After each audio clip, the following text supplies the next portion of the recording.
नमस्कार मित्रों, मेरी स्वरचित कहानियों की श्रृंखला में आप सभी का स्वागत है।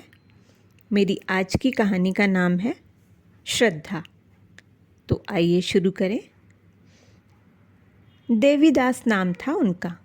यथा नाम तथा गुण वाली कहावत उन पर बिल्कुल ठीक बैठती थी।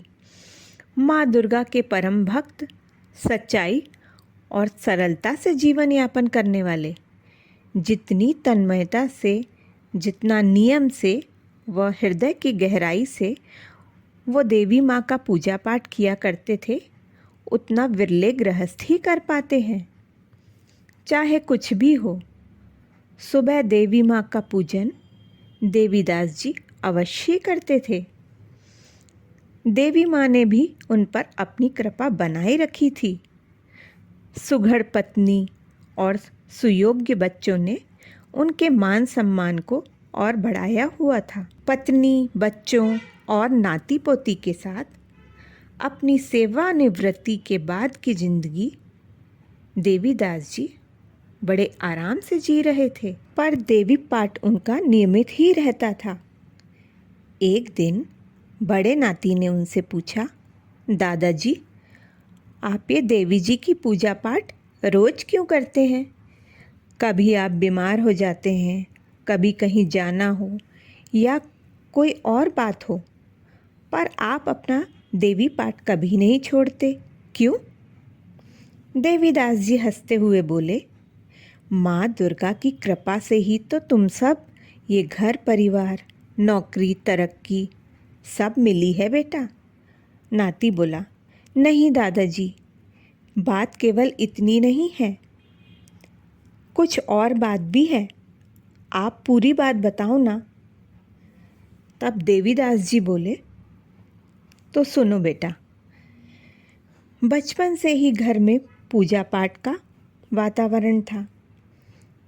मेरे माता पिता और घर के सभी सदस्य ईश्वर में आस्था रखने वाले थे।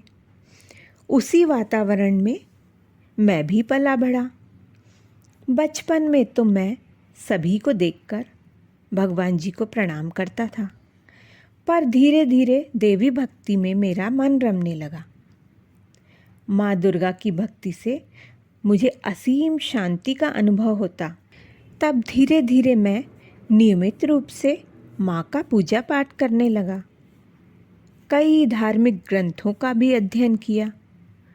उसमें भी देवी उपासना के और भी मंत्र, वह पूजा पद्धति, सूक्त आदि पता चले और मैं उन्हें याद करके अपनी पूजा में शामिल करता गया। सुबह नहा धो के देवी पूजन और उसके बाद अपने सारे काम मैं करता था। एक बार की बात है, जब मेरी नई नई नौकरी लगी थी, तब कई बार मुझे दूसरे शहर के ऑफिस में भी काम से जाना पड़ता था।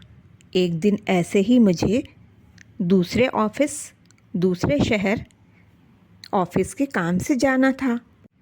तब जल्दी में अपनी पूजा की पुस्तकें घर पर ही भूल गया। रात की ट्रेन से रवाना हुआ। अगले दिन ट्रेन बदलकर दूसरी जगह जाना था।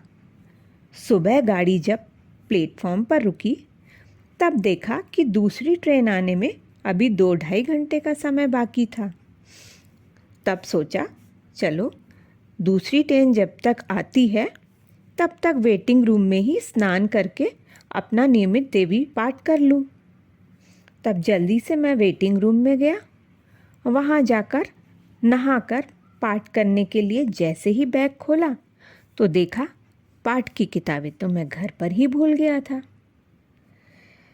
तब मन बहुत व्यथित हो गया कि आज मेरा देवी माँ के पाठ का नियम छूट जाएगा। क्या करूं, क्या न करूं, यह सोचकर उदास बैठा था। सोचा, जो जो अच्छे से याद है उतना पाठ कर लेता हूँ, पर कुछ भूल गया तो मन को ठीक नहीं लगेगा। इसी उधेड़ बुन में कुछ देर बैठा रहा। तभी कुछ देर में एक पुस्तक विक्रेता अपनी किताबों का ठेला लेकर वेटिंग रूम के सामने से गुजरा। मैंने देखा तो कुछ सोचकर मैं अचानक उठा और उस पुस्तक विक्रेता के पास जाकर किताबें देखने लगा। और जो पूजा पाठ की किताबें मुझे चाहिए थी वो सभी किताबें मुझे उसके पास मिल गईं। मैंने उससे वो पुस्तकें खरीद ली और उस पुस्तक विक्रेता को धन्यवाद दिया। कहा, भाई तुम्हारा बहुत बहुत धन्यवाद, मुझे इन पुस्तकों की बहुत आवश्यकता थी। तब वह पुस्तक विक्रेता बोला, साहब आपका धन्यवाद, आपने मेरी बोनी इतने अच्छे से करवा दी। मैं तो कभी स्टेशन पर पुस्तकें बेचने आता ही नहीं। आज पहली बार इधर आने का मन हुआ, जैसे कोई मुझसे कह रहा हो कि स्टेशन जाओ, और मैं यहाँ चला आया। उसकी बात सुनकर मैं चकित रह गया। सच में माँ की कृपा ही थी कि वो पुस्तक विक्रेता वहाँ आया और जो किताबें मुझे चाहिए थी वो उसके पास मिल गईं। तब मन ही मन मैंने देवी माँ को प्रणाम किया और धन्यवाद दिया और अपना देवी माँ का पूजा पाठ करने बैठ गया। तभी से माँ की शक्ति पर और दृढ़ विश्वास हो गया और मेरी देवी पाठ का नियम निरंतर जारी है। तब दोनों दादा और नाती ने उठकर देवी माँ को प्रणाम किया और मुस्कुराते हुए अपने काम में लग गए। दोस्तों, कहानी अच्छी लगी हो तो लाइक और शेयर करें और मेरे चैनल को सब्सक्राइब करें। धन्यवाद।